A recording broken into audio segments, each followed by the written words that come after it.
क्या आप एक नए आइडिया की तलाश में हैं? क्या आप फेलियर का सामना नहीं कर पाते? क्या आप एक क्रिएटिव इंसान हैं? तो ये बुक की समरी आपके लिए ही है, क्योंकि आज हम देखेंगे द राइज की बुक समरी, जिसे लिखा है सारा लेविस ने। ये बुक हमें किस्से और कहानियों के जरिए बताती है कि कैसे मानव जाति की बड़ी से बड़ी खोज की शुरुआत भी एक फेलियर से हुई थी। फेलियर एक ऐसा सच है जो हर किसी की जिंदगी का हिस्सा है, लेकिन साथ ही साथ फेलियर वो रास्ता है जिससे गुजरे बिना सक्सेस की मंजिल तक पहुंच पाना नामुमकिन है। तो चलिए इस बुक की समरी को शुरू करते हैं। अपने मंजिल तक पहुंचने के रास्ते कैसे ढूंढें? मास्टरी इस बात पर डिपेंड नहीं करती कि आप कितनी बार फेल हुए, बल्कि इस बात पर करती है कि आपने कितनी बार दोबारा कोशिश की। मैं इस बात को दोबारा बोलता हूं कि मास्टरी इस बात पर डिपेंड नहीं करती कि आप कितनी बार फेल हुए, बल्कि इस बात पर करती है कि आपने कितनी बार दोबारा कोशिश की। अगर आपने लाइफ में कुछ क्रिएटिव किया है तो आप फेल भी जरूर हुए होंगे, लेकिन फेलियर से डर कर कहीं आपने क्रिएटिविटी का साथ तो नहीं छोड़ दिया, क्योंकि अक्सर हम फेलियर को एक नेगेटिव आउटकम की तरह देखते हैं। अगर हम इतिहास के कुछ बहुत ही सक्सेसफुल और क्रिएटिव लोगों की बात करें तो उनका मानना था कि फेलियर कोई निराश होने वाली इवेंट नहीं है। फेलियर अपने आप में एक पॉजिटिव शुरुआत है। किसी भी चीज़ में मास्टरी हासिल करने से पहले फेलियर भी जरूरी है। इस किताब की यह समरी आपको बताएगी कि क्यों फेलियर से डरने की नहीं, बल्कि उसे समझने की ज़रूरत है, और कैसे फेलियर हमें सक्सेस के और करीब ले जाता है। जब भी हम किसी आर्टिस्ट या किसी ऐसे एथलीट यानी कि क्रिएटिव प्रोफेशन वाले की बात करते हैं तो हम उनकी लाइफ के बारे में बताने के लिए सक्सेस, फेलियर, अच्छा बुरा, इन जैसे शब्दों का इस्तेमाल करते हैं। लेकिन ये शब्द कभी कभी हमें सच्चाई से बहुत दूर ले जाते हैं। जैसे फेलियर को ही ले लीजिए, जिसे अक्सर इतने नेगेटिव तरीके से बताया जाता है कि हम सब फेल होने के नाम से ही डरते हैं। फेलियर कैसे हमें मास्टरी के और करीब ले जाता है, इस बात को समझने से पहले आइए देखते हैं कि मास्टरी आखिर है क्या। अक्सर हम मास्टरी को परफेक्शन या सक्सेस के साथ जोड़ते हैं, लेकिन ये दोनों ही चीजें दूसरों के नजरिए की बात होती है। लेकिन असल में तो मास्टरी एक कभी ना खत्म होने वाली प्रोसेस है। जैसे हम किसी एक चीज को पकड़ने की कोशिश में हैं, जिसे पकड़ना ऑलमोस्ट इम्पॉसिबल है। मास्टरी यानी लगातार पूरी मजबूती से अपने गोल की तरफ आगे बढ़ते रहना है। इस बात को थोड़ी गहराई से समझने के लिए हम तीरंदाजी के बेसिक प्रिंसिपल को समझते हैं। इसके मुताबिक जब एक तीरंदाज अपनी तीर कमान पर चढ़ाकर छोड़ता है तो उसका तीर कभी सीधा नहीं जाता, बल्कि उसके ऊपर मौसम, हवा और कई बाहरी चीजों का असर होता है। इसलिए एक तीरंदाज को उन सभी चीजों का ध्यान रखकर तीर चलाना पड़ता है जिन पर उसका कोई कंट्रोल नहीं है। ऐसे ही मास्टरी के प्रोसेस में भी हमें कई ट्रायल्स लगाने पड़ते हैं और उन ट्रायल्स पर हमारा कोई कंट्रोल नहीं होता। तो चाहे फेलियर मिले या सक्सेस, दोनों से ही कुछ ना कुछ तो सीखने को जरूर मिलेगा, और यही सीखने की कला ही मास्टरी कहलाती है।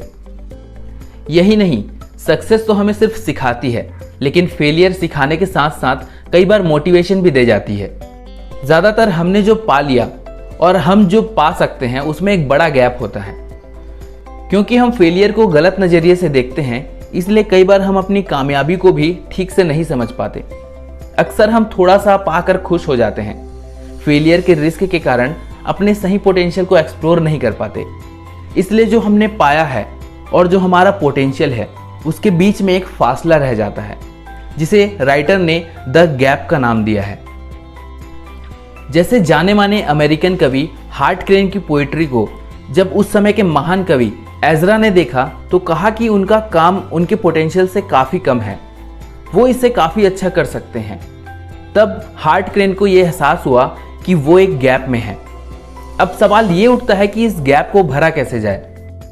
इस गैप को भरने के लिए सबसे पहले आपको अपने लिए एक ऐसी जगह ढूंढनी होगी जहां आप फिजिकली और मेंटली एकदम सुकून महसूस करें और अपने काम पर ध्यान दे सकें, जहां आपको किसी भी क्रिटिसिज्म का डर नहीं हो और आप अपने काम को लेकर एक्सपेरिमेंटेशन भी कर सकें।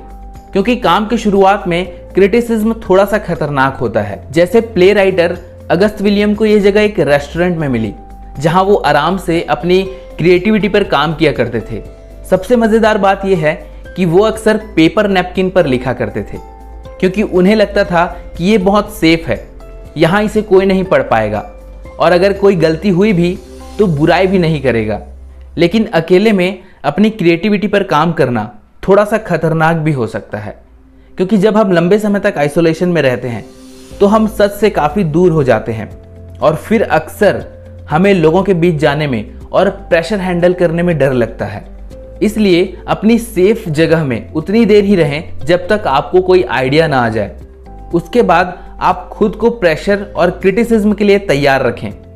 कई जाने माने क्रिएटिव लोगों का तो ये भी मानना है कि प्रेशर हमारी क्रिएटिविटी के लिए काफ़ी अच्छा होता है। जैसे लियोनार्ड का कहना था कि अगर आप कुछ बड़ा करना चाहते हैं तो आपके पास एक प्लान होना चाहिए और ज़रूरत से थोड़ा कम समय, यानी कम समय का प्रेशर हमसे कुछ बेहतरीन करवा सकता है। जब हम जीत के काफ़ी करीब पहुंचकर हारते हैं तब हमें अपनी असली कमियों का पता चलता है। कभी केवल कुछ सेकंड्स की देर के कारण आपकी बस या ट्रेन छूटी है, खासकर जब आप किसी बहुत ज़रूरी काम से जा रहे हो। यकीनन आपको बहुत ज़्यादा फ्रस्ट्रेशन हुआ होगा। इस ज़रा सी देर की चूक से तकलीफ तो होती है, लेकिन साथ ही आपको ज़िंदगी भर की एक सबक मिल जाती है कि अगली बार से आपको अपना टाइम कैसे मैनेज करना है। ठीक इसी तरह ज़िंदगी की रेस में भी जब आप जीतते जीतते हार जाते हैं तब आपको पता चलता है कि आप में अभी क्या क्या कमियां हैं, और फिर आपके मन में जीतने की जो चाह उठती है वो आपको उन सारी कमियों के ऊपर ले जाती है। ये बात साइकोलॉजिस्ट ने भी साबित की है कि जब हम जीत के करीब पहुंचकर हारते हैं तो हमारी सोच का दायरा बदल जाता है और हमारा दिमाग ये सोचने लगता है कि अब जीतने के लिए क्या क्या किया जा सकता है। हार जितनी दर्द भरी होगी उतनी ही हमारी सोच जीत को पाने के लिए हमें मोटिवेट करेगी। जैसे मिल्खा सिंह द फ्लाइंग सिख 1956 के मेलबर्न ओलंपिक्स में बस कुछ ही सेकंड्स के कारण गोल्ड मेडल से चूक गए थे। उनकी इस हार ने उन्हें अंदर से हिला कर रख दिया। उन्होंने अपने ऊपर इतनी मेहनत की कि 1960 में जब रेस ट्रैक पर आए तो उन्होंने सारे रिकॉर्ड्स तोड़ दिए। जब एक जरा सी चूक से आप हार जाते हैं तो ना केवल आप अगली जीत के लिए मोटिवेट होते हैं, बल्कि आपको ये एहसास होता है कि जीतने से ज़्यादा सीखना जरूरी है। आपकी सोच जीत की जगह मास्टरी की राह पर चलने लगती है और फिर आपको जीतने से कोई नहीं रोक सकता। एथलीट जूली मोज इस बात का सबसे अच्छा उदाहरण है। 1986 की आयरन मैन रेस में वो बाकियों से 6 मिनट की लीड पर थी, लेकिन अचानक वो गिर गई। उनके पैरों में इतना दर्द हो रहा था कि वो खड़ी भी नहीं हो पा रही थी, लेकिन फिनिश लाइन उनके सामने थी। उन्होंने रेंगते हुए वो रेस खत्म की, क्योंकि तब उनका फोकस जीतने पर नहीं था, बस फिनिश लाइन तक पहुंचने पर था। जिंदगी का रेस ट्रैक भी कभी सीधा नहीं होता, इसलिए चाहे जितनी मोड़ आए आपको फिनिश लाइन तक पहुंचने की हिम्मत दिखानी पड़ेगी। अपने पोटेंशियल तक पहुंचने के लिए दर्द से दोस्ती जरूरी है। मास्टरी की राह पर चलते हुए आपको बहुत सी मुश्किलों का सामना करना पड़ता है। उनमें से एक है दर्द। दर्द एक ऐसा एहसास है जिससे कोई पीछा नहीं छुड़ा सकता। कभी हार का दर्द, कभी किसी को खोने का दर्द। दर्द चाहे छोटा हो या बड़ा, अगर इससे सही तरीके से डील ना किया जाए तो ये हमारे पोटेंशियल को कम कर देता है। अक्सर लोग दर्द से बचने की कोशिश करते हैं, लेकिन इससे बचना नामुमकिन है, क्योंकि ये जिंदगी का सच है। इसलिए इससे बचने की बजाय इसके सामने सरेंडर करने में ही भलाई है। जितना आप इससे बचेंगे उतना ही ज्यादा आपको तकलीफ होगी।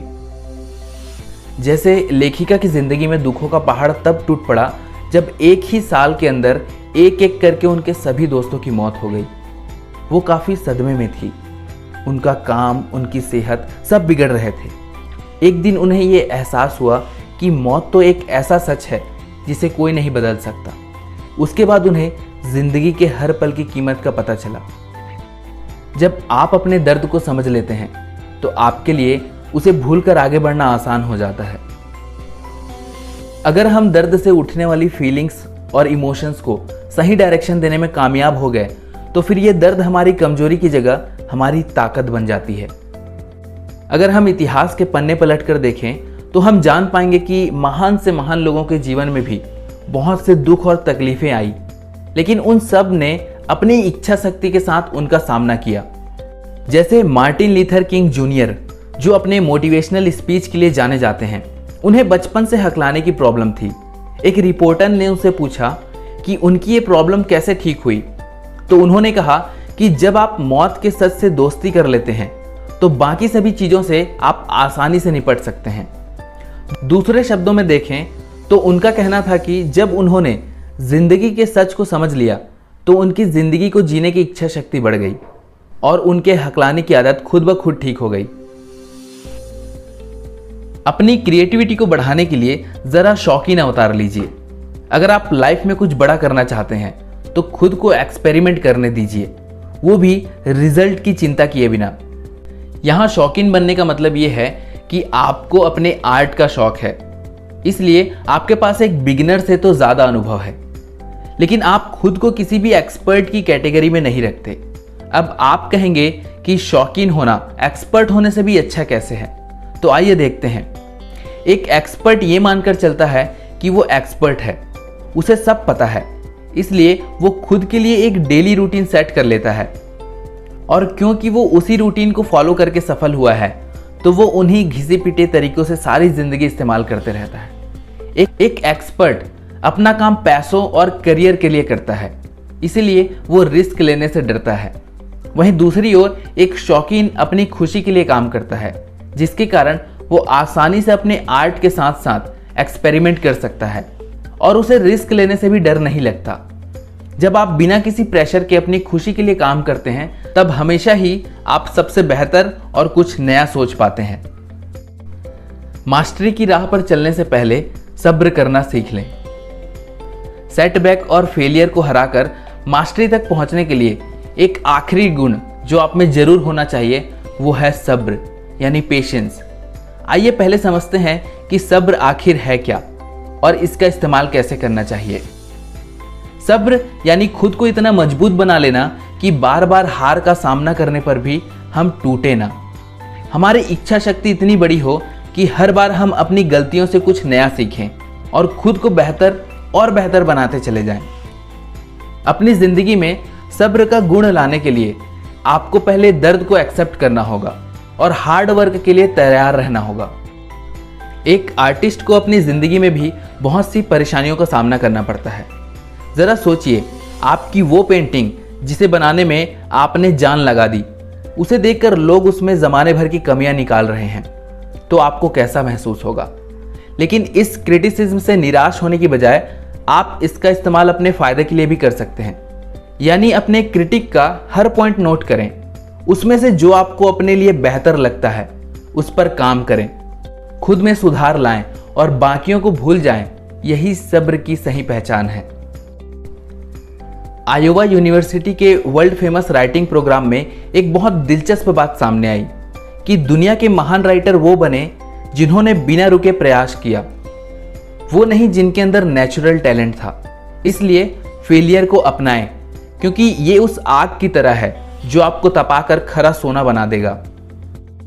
तो इस बुक समरी में हमने देखा कि असल में हम जिसे फेलियर कहते हैं वो एक लर्निंग एक्सपीरियंस के जैसा है, जिसके बिना हम मास्टरी तक नहीं पहुंच सकते।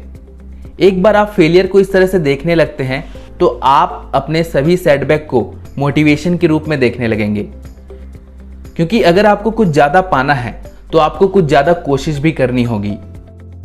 अगली बार जब खुद को आप बिल्कुल नीचे पाएं तो खुद से कहें कि चलो अच्छा है, अब यहाँ से तो बस ऊपर जाने का ही रास्ता है। नीचे गिरना आपको फेलियर जैसा लगेगा, लेकिन ऐसा है नहीं। इसका बस इतना ही मतलब है कि अब अपनी उम्मीद के पंखों को और मजबूत करो और अगली बार इससे भी ऊंची उड़ान भरो। तो दोस्तों, ये थी बुक समरी द राइज की। बुक समरी अच्छी लगी, आपको कुछ सीखने को मिला तो वीडियो को लाइक जरूर करें। नए हो चैनल पे तो सब्सक्राइब जरूर करें। And finally, thanks for listening.